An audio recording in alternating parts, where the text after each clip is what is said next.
I'll never forget yesterday. It started as an ordinary morning in my cozy Denver kitchen, bathed in golden sunlight streaming through the window, the air crisp with promise. But I never imagined my nephew would surprise me in a way that turned my world upside down.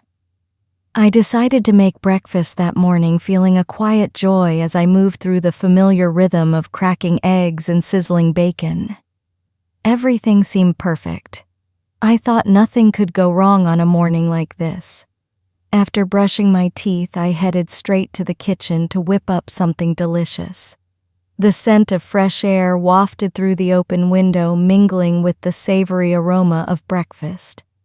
I was sure the eggs and bacon would be a hit. The sizzle of bacon filled the room with warmth, a comforting melody of home. I cherished these quiet moments before the day's chaos began a rare pocket of peace. As breakfast neared completion, I realized I'd forgotten something crucial: sausages. My heart sank. How could I forget my nephew Lucas, 25 years old, and strikingly handsome with short dark hair and piercing green eyes, adored sausages. They were his obsession, the highlight of every breakfast we shared. I could picture the joy on his face when he saw them on the table. Sausages were his favorite, and he didn't care about anything else on the plate as long as they were there. They meant the world to him, and I couldn't bear to disappoint him. Before he came downstairs, I knew I had to find them. Where are the sausages? I thought, a flicker of panic rising. I rummaged through the kitchen, heart racing, hoping to find them before Lucas arrived. As I searched, a calm voice broke through. "What's got you so worked up, Clara?" I spun around, expecting my mother, but there stood Lucas, his broad shoulders filling the doorway, a playful glint in his green eyes. His voice startled me, but his easy smile melted my nerves. He looked genuinely concerned, his presence steadying the room. "Oh, it's nothing," I stammered, feeling a pang of guilt. "Lucas, don't be mad, but I forgot to make your favorite sausages." The words spilled out heavy with regret. I braced for his disappointment, knowing how much he loved them. But his response was different. For the first time, I saw Lucas smile in a way I'd never seen, a slow, knowing grin that caught me off guard.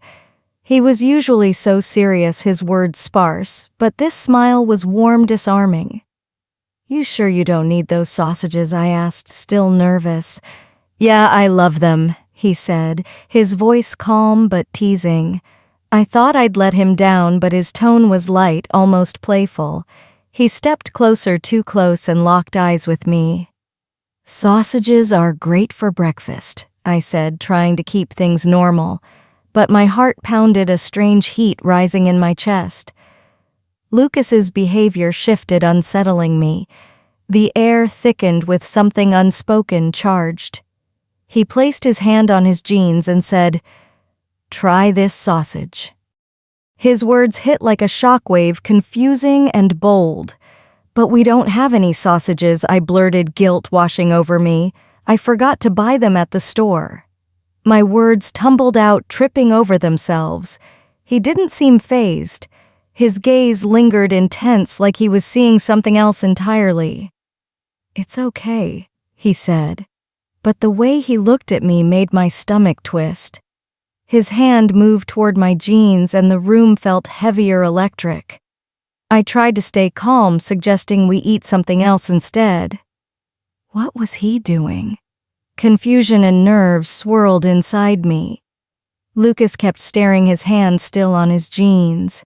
"It's not about food," he said softly. The tension was palpable, a current running through the kitchen. "Oh, this isn't the kind of sausage I meant," he added, his jeans tightening noticeably. My mind spun, heart-racing, breath catching in my throat. I stood frozen, unable to process what was happening. His jeans grew tighter, a visible bulge making my pulse spike. I tried to step back, but my feet wouldn't move. Lucas didn't budge, his strange smile holding me captive. The room felt suffocating, the air thick with unease. My throat tightened, words failing me. Suddenly, he grabbed my shoulders, turning me as if to show me something vital. I was stunned, speechless. "Wait," he said, his voice serious. "Try this sausage." I didn't understand, but I stood still, hoping for clarity. His package moved, pressing against me so fast I couldn't think. Shock surged through me, my heart hammering. "This isn't right, Lucas," I finally said, my voice shaking. I couldn't grasp why he thought this was okay. Everything felt wrong, and I wanted it to stop before it went further. But Lucas didn't listen, or chose not to. He pressed closer, acting as if nothing was amiss. I felt trapped in a surreal dream. "We need to stop," I said again, desperate for him to hear me. But he continued, and I felt lost, unsure of what to do. "Relax," he said, his voice eerily calm. "You'll like it soon." His movements persisted, and though I was confused, I closed my eyes, a wave of unexpected pleasure hitting me. Then he pulled back, saliva dripping. I was silent, still reeling, trying to make sense of it all. "Just stay still," he said, confident. "You'll love this." His wet hands grazed me, sending a shiver through me. "Oh no," I cried, my voice echoing. My body reacted, torn between stopping and curiosity. I wanted to tell him to leave, but part of me wondered where this was going. Dark thoughts took over, anger flaring as he slowed.